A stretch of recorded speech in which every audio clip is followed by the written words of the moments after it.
All righty. Have a great meeting. Thank you. Okay, good afternoon, everybody. Welcome to A Complaint Has Been Filed. Now what? Strategies for Accessibility Remediation and Prioritization for Future Compliance with Kate Dybel. This is the third in a series of online discussions brought to you by the ACRL Instruction Section's Management and Leadership Committee. My name is Kelly Delavan, and I am a member of that committee. I'll be co-moderating this discussion with my committee members, my fellow colleagues Chris Miller and Holly Lukenhaus. So first, a few logistical details. This session is being recorded, and when we have the link, we'll send it out widely. We will begin with a 30 to 40-minute presentation. Please ask your questions using the chat box, either along the way or during the formal Q&A portion after the presentation. Any questions you ask during the presentation that aren't answered along the way will be flagged by our moderator to be answered at the end. And once we're finished, a moderator will read your questions aloud to the presenter. And as you can see, we are live captioning, so if you would like to view the captions, please click on the closed caption link that should be in your menu bar. So now that the logistics are taken care of, I'm happy to introduce Kate Dybel. Catherine Kate Dybel has had a varied career in academia, working within and across many disciplines, including library technology, computer science, education, disability, design engineering, technology adoption, and digital literacies. She has presented multiple times on a gamut of topics ranging across disciplinarity, teaching methods, accessibility, comics, and library technologies. Kate earned her PhD in computer science and engineering at the University of Washington in 2011 with a multidisciplinary study of the social and technological factors that hinder adoption of reading technologies among adults with dyslexia. Currently, Kate is the Inclusion and Accessibility Librarian here at Syracuse University Libraries, where she is spearheading multiple efforts to raise disability access throughout libraries and the library community. So Kate, thanks a lot for joining us to share your knowledge on this topic, and if it's okay, I'll hand it off to you. Sounds good. Thanks to all of you for inviting me to do this. It's nice to potentially help people get prepared for when this happens. So Kelly introduced myself, but I always like to, sorry, I'm trying to figure out where I need to be to get things in control. I view that a lot of times when talking about something that requires expertise, it's good to introduce what your background is. So yes, I am the Inclusion and Accessibility Librarian. If you know anyone else with that job title, please point them in my direction because I would love to talk with them because my position is the first of its kind at Syracuse, and I really don't know much about what peers I have. I do get to talk a lot with people who do outreach and all that, but it's tricky. And basically what my job is, I'm supposed to play a critical role in leading and fostering an inclusive culture at SU. And this includes not just disability access, but other aspects of inclusion. However, given my background, I do spend a lot of time on disability access, mainly because that's where it is. And I have lots of great colleagues like Kelly and many others to work with on this. So as Kelly said, I actually have a background in computer science, and I did a very, very weird multidisciplinary PhD that involved education research, reading psychology, disability studies, typography, which was my favorite part, and others. And so it was on why adults with dyslexia tend not to use assistive reading technologies. And if you want to read all like 333 pages of it, the slides will be shared, and that is a link to where it is. It's also probably about 8 years out of date now. And how I got into library work was I lucked into a job as a web application specialist at the University of Washington Libraries. And so I started doing a lot of work there and with the Orbis Cascade Alliance. I'm just going to say, hi, Radka. I saw you in the chat. And so it was natural for me to put accessibility into my work. I fixed a lot of accessibility issues in our applications, including Primo, shared a lot of code about accessibility, started consulting with Ex Libris, which I generally do not like to talk about. It was a struggle. And I've also been presenting on accessibility for a while. And now I'm actually currently enrolled in the MLIS program at Syracuse University, so I understand libraries more. And, I actually I actually enrolled in the program a month before my job position got advertised. So it was a weird universal coincidence. But let me tell you about what my first 3 months were like. So I started in October 2017, and basically in December, our university announced that the Department of Education's Office of Civil Rights had issued an accessibility complaint to Syracuse University. So that's one of the first things there to recognize, that usually if you're in an academic library, the complaints will usually be issued against the university itself. I have yet to hear of a university library system being the one that gets targeted. It's usually much broader. And of course, it's one of these, oh, an accessibility complaint. Hey, Kate, your job title involves the word accessibility. Let's, you're going to be busy. So basically, with less than 2 months on the job, probably one of the biggest things that could happen in my job happened. So that whole, the whole title of, a claim has been filed, now what? That's what people were turning to me to answer. And I was also going, well, I've never done this before. Let's just kind of, figure it out. But here's the big thing. Pretty much this it triggered a comprehensive audit of pretty much all web content on campus, including the libraries. And when you start thinking about that from a library's perspective, you have the initial library homepage. Then you have all your discovery systems. Then you have your libguides, your repositories, and pretty much every sort of document file you can point to.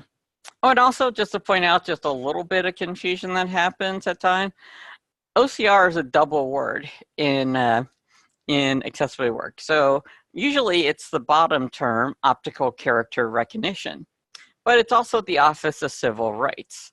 So you can talk about on how OCR helped you deal with an OCR issue that ended up being mostly fixed, but OCR gave you had some concerns about the use of OCR or relying on it too much.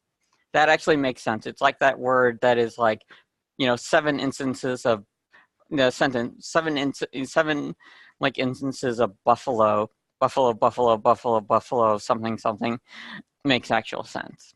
So on how we had to deal with it all was that the remediation was something we had to do over 2 months. I'll get into some more details as we go through, but basically I held a total of 41.5 open lab hours for accessibility trainings and consultations within the libraries itself. This led to cleanup of over hundreds of documents. We actually found that a lot of documents were we had multiple copies of, say, the same citation guide. So the whole idea was, well, we fix one and everyone linked to it instead. Over 3,000 accessibility issues just in LibGuides alone that were addressed. Some we could do programmatically, but a lot had to be done by hand by the subject librarian. And we ended up completely taking 2 of our archives, Pan Am 103, which is a special collection archive, and Surface, which is our open research repository that runs off of bpress's Digital Commons, were both redesigned in that pretty much 2-month period. And I just want to emphasize something, that this was such a comprehensive effort that no single person could have completed it in that time frame. It was not just me doing it. And I always like to call out particularly our then web librarian, Pam Thomas, was a godsend. Without her knowledge of both the web systems in the libraries and accessibility, I would have been lost. But again, though, I'm going to say it's that being said, an accessibility audit must have a single point of supervision to manage the many tasks. And you'll kind of see why you need this point person here. So let's actually start getting into this. So one, I kind of framed this from, okay, maybe you're lucky right now and you have not had a complaint filed. Well, maybe there's some things that you should be aware of and be prepared. And then the next section will be about, oh, what happens when the complaint is filed and all that. So I'm going to start off being a little bit cruel here. Really, we made our bed in terms of bad accessibility. It's not just libraries, but it's pretty much every university department that uses some form of web technology. The WCAG 1.0, so WCAG is Web Content Accessibility Guidelines as defined by the World Wide Web Consortium, W3C. WCAG 1.0 has been around for 20 years. It turns 20 years old in a month, and this contains a lot of super basics like putting alt text on images or headings in a page. And guess what? We're still not doing it. And even then, too, as librarians, the ALA Code of Ethics explicitly calls for providing equitable service policies and equitable access. And while access is usually not interpreted to mean disability access, well, we should have been better. There's really no excuse for the lack of basic web accessibility by now, either in terms of actually paying attention to a 2-decade-old standard, or just, hey, we should have been doing better. And also, here's another thing to be aware of. So this is a chart of how many new cases have been filed by the Office of Civil Rights by month. So it's like, so each, like, little blip on it is saying like, okay, that month, one new case was open. So if you take a look, particularly as we get into 2018 and 2019, things have really, really gotten more active. I mean, it's, you have some big months, particularly January and April, December 2018 and March 2019 have been really, really big.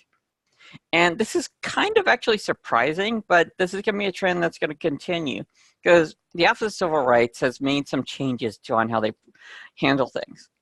So honestly, our current federal administration really does not care for accessibility complaints or disability work. And also the funding for the Office of Civil Rights, both in education and the Justice Department, have had their funding cut. But despite that, the Office of Civil Rights in Education is increasing the number of cases they oversee in regards to web accessibility. And they've changed it they're doing this by changing how they handle cases. So previously, the OCR, would get a complaint, they would confirm it, they perform an audit, university must respond, and it's a pretty big ongoing talks with this. I mean, no matter what, the university was going to be audited pretty much. There were some exceptions, and actually the exception became a new rule. The OCR confirms the complaint, and when I'm saying confirm, they're just doing a quick spot check. Usually you can determine how accessible a website is by just checking the homepage. I mean, at the very least, try to get that right. But unfortunately, we're a library, so we don't have control of the homepages. So the OCR now gives a complaint, and then the university is given a heads up saying, hey, we've received a complaint. We won't be looking into it more deeply until, say, 3 months from now. But this is a bit of a time period for you to maybe show that you can improve things. Do an audit of yourself and try to fix what you can. And the whole idea is that if the university actually shows that they've attended to a lot of fixes, they've made policy changes, the university might not have to go through the full complaint process. You'll get like, oh, you're doing good. So basically, it's a bit of a scare, but I actually like this approach because it's making more and more universities be in a panic. So basically what this means is you should get ready for when, not if, an accessibility complaint comes your way.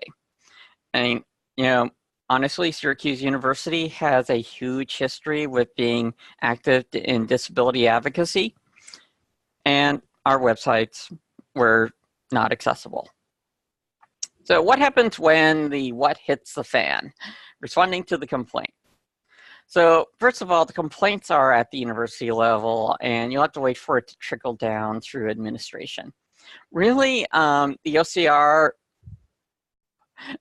complaint will give you 6 months to respond. I'll say that a good deal of the first several months here at SU, there was executive debating on how to handle it before other people were informed. So it'd be nice if your university would inform you earlier. And if you have any control on that, I say go for it. But here's the thing. You will generally only know you only get general information about the source. And you'll find out something like that, the type of complaint. You won't know who made it or the specific details. It might be an internal complaint, meaning a faculty member, staff member, or student filed a complaint. Personally, I think these are the most serious because these individuals have probably been trying to get fixes to happen, but they've been burnt out by the lack of change. There's only so much a single person can do.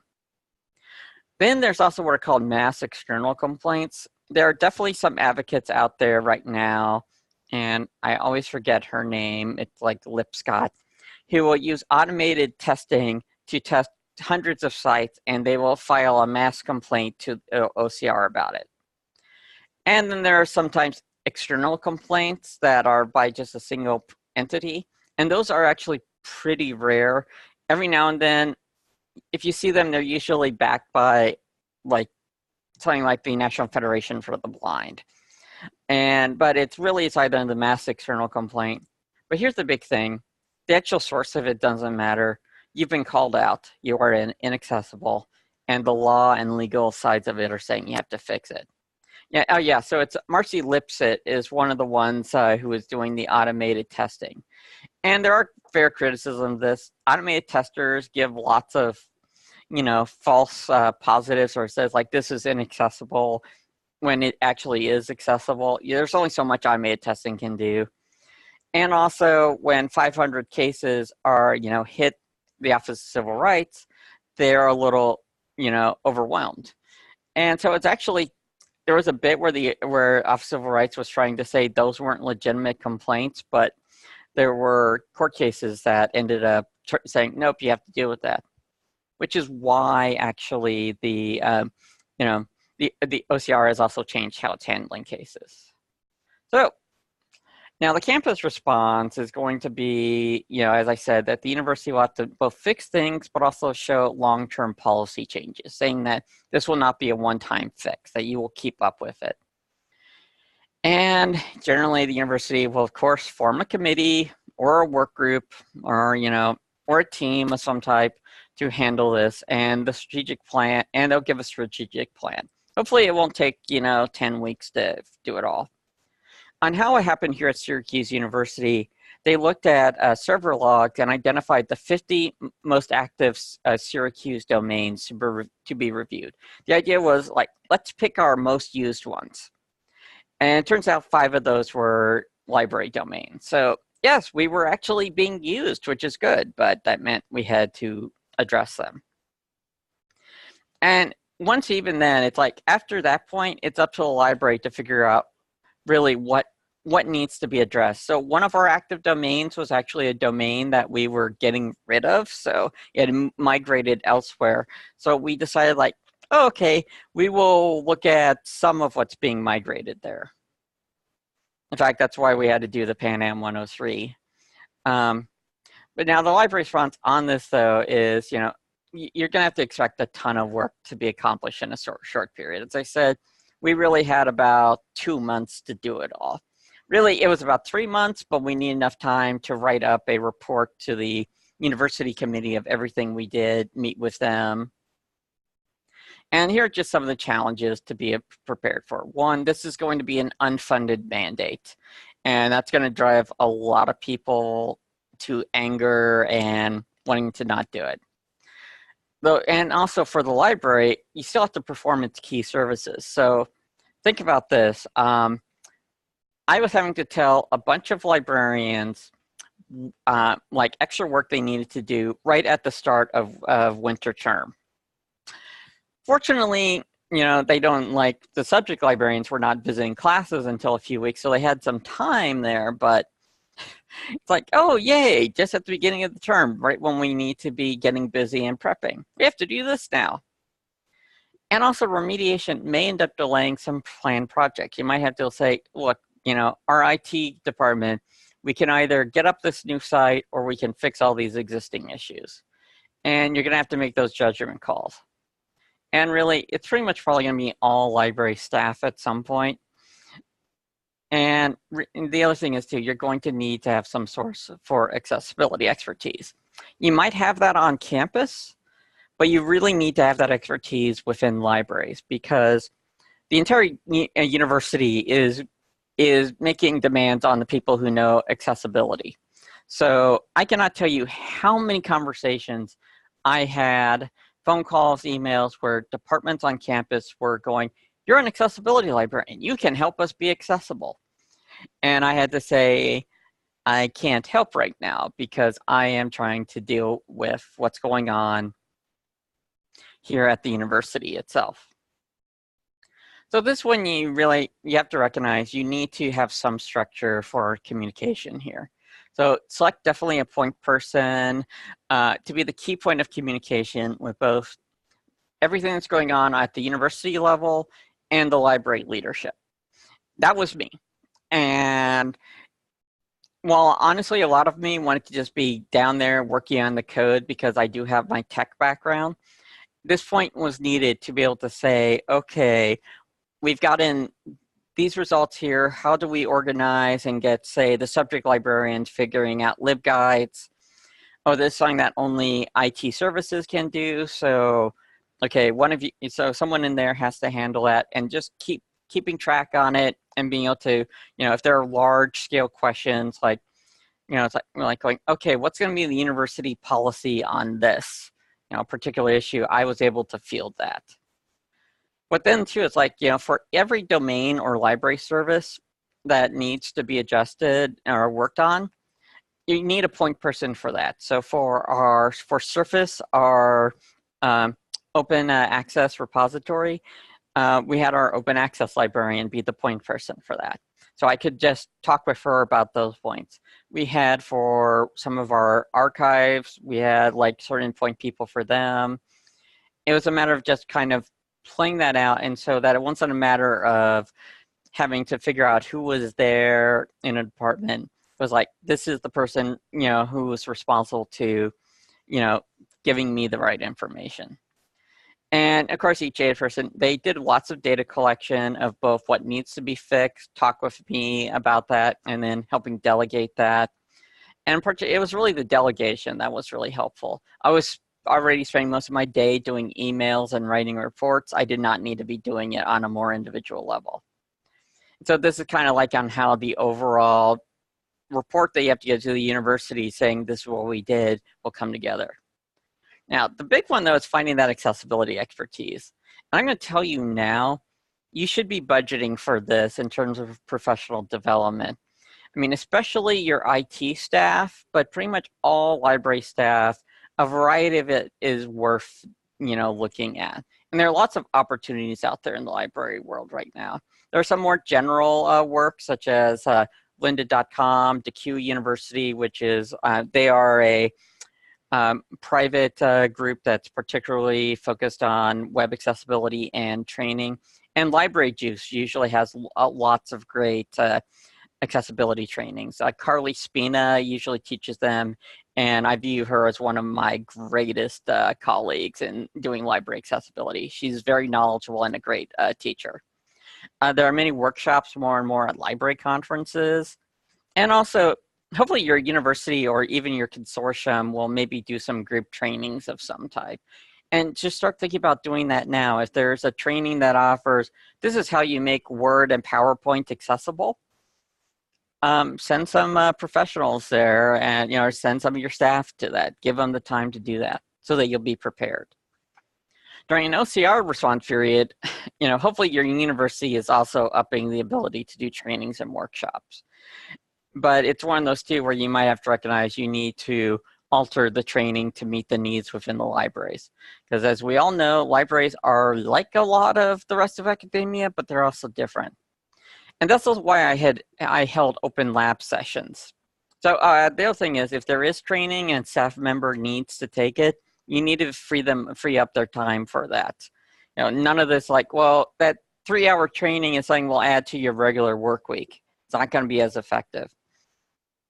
So I held open lab sessions to try to be available for lots of people, and also was we had a lab space where we could encourage the attendees could collaborate. Once I taught one of them, they might be available to teach other people in there, or some librarians had similar issues and they kind of just got used to doing it. So, but then now here's the other big challenge. So we got expertise, we got people to direct, but how do you identify what needs fixing? And this is where either the library and actually the university should be investing in testing software. Now, there are two types of testing software out there. Not all of them are perfect. Actually, none of them are perfect. There are always issues with them. But there are pretty much the difference is, can you test an entire site at once, or is it only on a per page basis? The page testers, Wave, Axe, or a bunch of them out there, usually browser plugins. I'm a big personal fan of Wave, which works both in Chrome and Firefox. They only can analyze the accessibility of a single page at a time, which, given how many pages some sites can have, is not really appropriate. So you want a site-wide tester, which are these crawlers that will look over an entire domain and follow links and identify accessibility issues there. And so you get a giant report. But the problem is, though, is that if they're not reporting things well, or they're reporting things that a human has to check, you're going to be seeing thousands and thousands of issues there. And here's the thing, it's like a lot of time of my being a point person was I was going through these reports and actually just, like saying like, okay, these are human checkable things. These are not important, but we couldn't figure out how to get the tester to ignore them. And then kind of divvy up, for LibGuides, we, like when we began, and we had like 16,000 errors, which was huge. And so I needed to just, be able to say particularly, hey, this page has an issue. So as I said, like LibGuides, the site-wide scanning focused only on a per URL basis. But the problem is though that the URLs we did not have an easy way of matching the particular URL of a LibGuide to to the actual user. So we actually had to get data from some of the analytics that you can use in LibGuide to identify who owned what page. And I had to do a bunch of Excel transformation so I could just generate a bunch of like individualized reports and all. But it's like, even then, like I said, some things require human verification. So alt text on images, often, you could just write in the word image and it will technically pass an automated test, but that's not helpful at alt text. Do the videos have captions? And keyboard navigation, another thing that you usually have to test. This was something that actually I spent a lot of time doing because that's usually something you can fix on a global level on a site just through CSS. But it's like, again, you had to often, I would have meetings with some of the people in IT services, with Pam Thomas, the web librarian I mentioned, to kind of just identify what do we need to prioritize here, or what do we think is going on. And in particular, in some cases, like, okay, it's gonna be a little tricky to fix this, but this is the exact code you need to put in. I gave lots of little CSS snippets for that on various pages. And here's actually a particularly tricky example here. So these are 2 book displays from that widget that, books from your catalog that LibGuides has. And one of the things that these bring up is that they have book cover images. So what should the alt text be for the book covers? LibGuides provides a easy field to just identify, to fill that in. Well, here's the thing. It turns out that the book covers are technically decorative. So you can actually say that the alt text is empty and it's perfectly acceptable. Otherwise, if you actually put in text, it ends up giving extra information that it's just distracting to a screen reader user. But you had to have the knowledge of accessibility and some of the recommended best practices to be able to make that call. Otherwise, you had people trying to write, descriptive text for writing a description of what a book looks like is not exactly easy. And then again, different strategies for different systems. There will be all sorts of limits. Hosted systems, we all know, offer limited customization. So you might have to tell the vendor, hey, this needs to be fixed. And you might have to factor that in your report to the university. there were several accessibility issues in our open repository, open access repository, that we had to tell the vendor to fix, and they did not get them done by our deadline. LibGuides, you have all the different creators, so you have to pretty much work with them en masse. And then sometimes the easiest were generally the local static pages. It's like, oh, you manage this page? Put a heading on there. So really, though, this is a group of managers and supervisors in this group. So you're kind of like going like, oh, what should you be doing here? And largely, there are many things you can do to be supportive. And these are some things that my supervisors did. And also, I'm not going to call out the things that also I wish that they had done. But really, for the point people, those are the people you really need to support. You need to back up the decisions and needs indicated by those people. And also establish to the whole staff that this remediation effort is a legitimate priority for everyone to work on. And with that, don't punish people for working on remediation but not getting something else done. It's a matter of you need to sort of negotiate with your staff and say, okay, we have two big priorities here. Where do we cut them? How do we do that?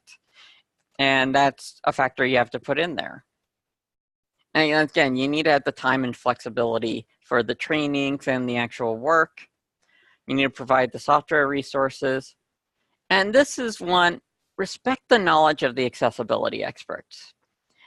It's interesting, and it only happened a little bit, but there were times when a recommended change that was going to take more work was questioned as, well, couldn't you do this? And that option was not, would have actually just continued to get us flagged. So it's, it's the whole thing of recognizing domain expertise and all, that sometimes you have it, sometimes you don't. But there are other things that you might need to consider throughout all this. One, as I was talking about setting priorities, when you're doing that for the OCR complaint, these are the top 3 things you should care about. Public web pages, those are the most important. Things that are behind, logins and all that, it's going to be hard for OCR to test. And usually those are more administrative. Any linked documents, so Word, PowerPoint, or PDF, should be made accessible. And I highly encourage you to question, does a particular item need to be a PDF? Can you just make it a web page? PDF is one of the hardest formats to make accessible or adjust. The following cases, should be low priority or ignored. You'll have to deal with them eventually, but as I said, private web pages for staff use only. You will have to address them because staff can have disabilities too. I have multiple disabilities, so digitize items in repository, special collection. Those are also something that should be lower priority, and that's actually a much larger conversation. And then you have no control over third-party journal and database sites. It's something we need to be concerned about, but you're not going to be able to fix that during an OCR complaint. Also, here's the thing too. Let's say you have one of the things you're asked to look at is something that you're thinking about, oh, this summer we're going to do a complete new redesign of it. So we had a couple of, one of our sites, one of our discovery services, we were going to completely redesign that summer. We pretty much reported, we're going to redesign it and make sure it's accessible, but we're not going to spend our time making it accessible now because it's not going to be worth it given the amount of work it will take and the fact that we could apply everything to, to other sites ongoing. So that's what we did. But just remember, even if you're planning a new redesign, you have to make it accessible in the future. And then 2, you need to establish best practices and policies as you go. OCR is looking for more than just fixes. So they want to see policy changes to say that they're ongoing accessibility. So document them. It's one of those where I need to document it better, but now pretty much the rule is if you're using that book cover widget in LibGuides, don't leave it blank.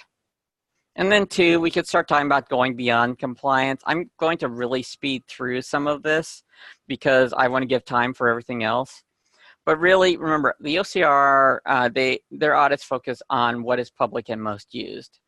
So, but true accessibility means we want the entire library to be accessible. So we need to talk about physical items in the library, the digital items we deliver, all software used by patrons, and all software and interfaces used by staff. So really, we should be focusing on all this, but you do what you can now, and you keep chipping away at the inaccessibility.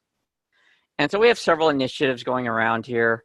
One, for our patrons who are blind, low vision, in wheelchairs, we have a shelf retrieval service where a staff member will fetch an item. It's great, it helps a lot of people, but it kind of cheats the patron on the ability to browse the shelf to find other titles. We have an alternate formatting service where basically for free, any student, staff, faculty, any patron of SU, if they are registered as having a disability, which is due to a legal, due to them legal aspect, we will provide for them a copy of any item we own or can get through ILL, an accessible version of it. And this is a program that is pretty novel right now. The largest one is actually one going on in the Ontario academic libraries. There's a lot of complications for that, funding issues, speed. We're also doing similar for physical course reserves, working to remediate anything that's placed on a physical course reserve just in case. So we just kind of build it up and have it around in the long term since instructors often use the same course reserves. We're also starting to track the accessibility of third-party e-resources, asking for VPATs or accessibility reviews. A lot of this is to remind vendors that accessibility is important. And here's the thing, I gave a talk at ALA midwinter talking about vendors not doing accessibility, and I got vendor-splained. There was a vendor in the audience who said, well, we haven't heard from libraries saying that that accessibility is a desired feature. And that's a problem. Accessibility should not be a desired feature. It should actually be required. That's what it is by Section 508, by the W3C standards. We shouldn't have to demand it. It should be there from the beginning. And we're also trying to do some assessment of our own on our third-party e-resources. I have an intern who's done screen reader reviews of various ebook and journal databases. I'm setting up some automated web crawling tests. We also have a software accessibility testing team that involves a team, staff from all across the libraries to help prioritize and actually do the testing. So it means one, slightly less work on my head, but it means that more people are knowledgeable about accessibility and can advocate for it. So those are all things that we're working on, but really, what are the key things you want to know from this? One, an OCR complaint is survivable, but it will take the effort of all the library staff from top to bottom. Sometimes, it's the leadership providing the time and resources and encouragement, the people who are doing all the work, and and people who might not, stepping up to do some work while other people are having to do all this. So. And actually, I had a lot of grad student workers helped out on the LibGuide and stuff, so that was great. And more importantly, you will also not be the first. SU's gone through it. The Pennsylvania system's gone through it. Montana State. So reach out to your library communities for support. It's a big deal there. But here's the big thing. Remember this: is that it will be hard. It will be rough. You won't like doing it at times. But you are going through the audit will definitely improve your library for all users. You'll be increasing the accessibility and making it a system. Remember, accessibility is a key part of usability. So a lot of times, the little things that you do for accessibility help everyone. Think about ramps into buildings. The number one user of them are not people in wheelchairs. It's parents with strollers. And that's one way to always, gets at least parents on the side of accessibility. They love ramps. So as again, I do inclusion and accessibility work. I love talking about this. If you want to, you can even follow me on Twitter. I'm MetaGeeky. I have a really cute cat that I share cute pictures of, and I talk about these things a lot. And I'm actually working on building a library accessibility community. But we have, it looks like 17 minutes for questions, so I'm going to stop the share and actually, so you can actually see my face if you want. Okay, thank you so much, Kate. That was fascinating, and being part of it, I totally sympathize with what you went through. So Yeah, we actually, do have a few questions. Go yeah, ahead. just for reference, I mean, Kelly was actually, you pretty much started like a month into the complaints. I did. Yeah. I did. So basically, we do have some questions, and I'm looking at them. And one of the first ones is if you just wanted to say what was not accessible on our library website. So at SU, what was like the biggest offender? So actually, the biggest offender for a lot of us was probably actually our linked content, the Word files, the PDFs, the PowerPoints. Those had to be worked on, and a lot of that too was about actually just cleaning things out. Okay. Yeah, I mean, the things that actually were a lot easier were actually, say, the LibGuides. SpringShare has done a lot of great work in that. Most of the problems with the LibGuides were adding alt text to images or just cleaning up just some ancient, like, code left from LibGuides 1.0. Okay, thanks, Kate. Somebody asked a question about, there was a slide you were talking about setting priorities within the library, and they were wondering where did our ILS system fall in the prioritization? Was Summon a problem? So Summon was actually not on our top, in our top 5. Okay. So that was I just saw something about the voice being a little off. I'm going to try adjusting the microphone a bit. I think it's your video. Oh, the video? Yeah. Video is because my chair doesn't seem to want to stay up anymore, and I keep, shrinking down. I apologize for my crappy chair. Okay, so Kate, here's another question that is, somebody would like you to go into more detail about why you wouldn't address the repository content. They're having discussions about what they should be doing to make sure the items in the repository are accessible, and they get conflicting answers about how compliant they need to be. So this is something where I will agree there is not great consensus on right now. And I think that a lot of it is an issue between the people who know the content, the people who do the actual remediation, and the people who make the policies. I do wish that more people who are making the policies understood the amount of work it takes to remediate something. So, for example, I mean, when we're talking about usually a lot of our repositories, we're talking about multi-page PDFs. And I'm going to completely ignore the challenge of making math and physics and chemistry accessible. There are systems for that, but it takes even more work.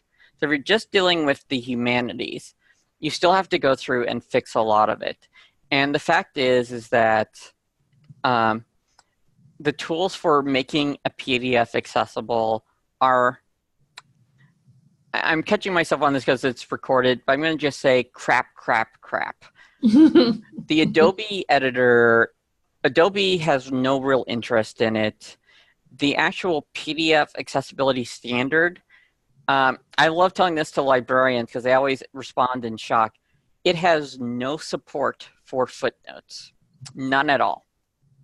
And actually, I have, copies of email discussions where a bunch of the designers of it were questioning why are footnotes even necessary, which is ridiculous because footnotes already exist, and we have to be able to handle them in a standard. So that's a big challenge. Yeah, I'm just going to jump in with more questions because they're filling up, and I want everybody to get a chance to hear.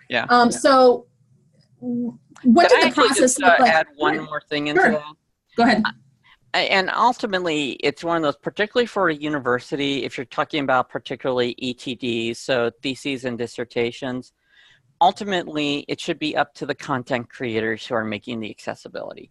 And some tools are doing much better at that. Word and PowerPoint have amazing accessibility checkers in them. There are some other problems with how they do figure layout and all that, but exists. However, though, some systems like LaTeX, which is used for math and sciences, does not produce accessible output. And this is actually one of those initiatives we need to be talking about. And I just saw the question, what other formats? And honestly, HTML is the best. I really recommend looking at EPUB 3. There's a lot of tools that need to be built for it, but those conversations are starting, which is at least promising. My hope is to actually, maybe in 10 years, be able to proclaim the death of PDF, personally. You can call me the PDF slayer. Okay, here's another question. I don't know if we've come to this point yet, but what does the process look like if OCR deems that our remediation isn't sufficient? Where are we at with that? So fortunately, I can say SU was deemed sufficient. Okay. But what that will involve is then they will come in and actually do a more thorough investigation of everything, where you'll be given like, you know, and they will give you the list of things that need to be fixed. And then you'll have to fix them by a certain time. They will basically, instead of you defining the policies, or the university defining its accessibility policies, they will define those policies. So if you want to look up what Montana State had to do, or most of the Pennsylvania systems now have, they have pretty strong accessibility policies. Actually, one of the reasons why Syracuse University probably did not get the full audit is that we instituted our own accessibility policy, which is pretty wide-reaching. And the slides actually have a link to that policy. Yeah, and building off of that policy, so one question is, did we at SU have to drop any vendors who were not able to fix accessibility issues by the deadline? So right now we are working on a 4-year plan on how to work with this. And that is a really tricky situation where I have the competing interests of both as an accessibility advocate and a librarian, because access to information is really important, and we face the challenges of, we've been generating, you know, information in document form for, you know, centuries now, if not millennia. So how much can you really catch up on that? So my argument is that we need to. So here's the thing. My view is that universal accessibility is an ideal that we all strive for, but we won't get there. And so at times we will have to be prepared to have alternatives. So like we have our alternate formatting service here. I'm just actually right now just concerned with getting the vendors to actually just start doing more accessible websites and not even get to their content yet. Mm-hmm. I'll just add to that, just as the information literacy librarian, we were looking at the Credo information literacy modules, and that was the first product that I actually went through the process, and it took months for us to just get it approved. And so the processes that are in place at SU are pretty rigorous, I would think. I don't know if you feel that we're doing a good job, or, I mean, it does, you know, we weren't able to deploy what we wanted to in the fall semester because it did take so long for the vendor to be approved as a provider. But in the long run, they, you know, made the changes that they needed to make, or at least to their licensing. So it's a total trade-off. It is a trade-off in that, but I think we actually need more institutions doing this, particularly libraries and institutions working together. I mean, it's very similar to what the California system did with Elsevier. You're not going to see change against bad practice until people stand up against it. And we are refining the actual system here. So one thing is we don't require the actual full WCAG 2.x AA evaluation. It's much more narrow, so it goes a little faster, but it's amazing on how inaccessible the basic accessibility of WCAG 1.0 is still not there. The fact that it's turning 20 and there are probably developers at these at these vendors who are, under 20 years of age because they're self-taught in web design. Kate, we have a question from an international attendee, and do you know of anyone who has experience where the prioritization, so an accessibility activity was triggered, but it wasn't prompted by government action? So is there anybody that's just been really proactive and just taken the lead on this? So this is actually one bit of irony in it, is as many problems as I have with Elsevier, they actually have an amazing accessibility team that works within Elsevier and will go to the various subunits and do big fixes with it. So Science Direct, I believe, is one that they've worked with quite a bit and actually has probably some of the most screen reader friendly search result pages. But the problem is, though, Elsevier is huge and it's just one team. And you have to hope that after they go to a group and teach them good practices that it sticks and it's not lost when a group goes in there. But yeah, I mean, there's some, actually, I've been having conversations about cataloging and accessibility lately.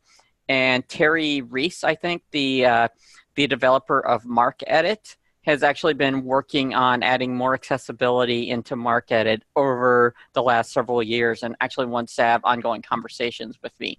That was a conversation I just actually had today. So there are definitely more individuals looking into it, and that's where you see it. But largely, unfortunately, a lot of what makes change right now at the academic level is the stick and not the carrot. So we have about 5 minutes. I want to be sure to wrap things up at 3 o'clock. Are there any last questions that anybody has? If not, I wanted to ask one question real quick. We do have, I see we've got about 70 attendees, and if you all wouldn't mind just real quick adding to your chat box, how many of you are here because you are already responding to a complaint? I'd be interested to know. Yes. I will say that I gave a workshop on basic ability at Code4Lib a few years ago, and I think everyone in the room except for my co-presenter, they were undergoing a accessibility complaint. I'm glad to see that some people are being proactive. That's great. Cool. And it's also interesting. I saw one where an OCR complaint, but it did not get all the way down to the libraries. It's really weird on how some universities will handle it. But it's one of those where, particularly, one of the other reasons why I think that internal complaints are so important is that really, unfortunately, where like, say, an internal complaint from a student, it's probably in courseware, in like, Blackboard or something like that, or in registering for classes where they're facing frustrations, the things they absolutely need to do. They don't care about if the homepage is accessible. They just need to actually be able to do their work. And unfortunately, the OCR complaints don't necessarily do that. I am glad to see a lot of people who are becoming more and more, at their institutions are being more proactive, because that's the best way of doing it. And ultimately, too, it's more, I don't care too much if you're like changing like old sites and making them more accessible. But what I want to see is that every time I hear someone, reveals a new like library homepage complete redesign, I want that to be accessible. It's the same thing as like a new university building. It should be accessible by default.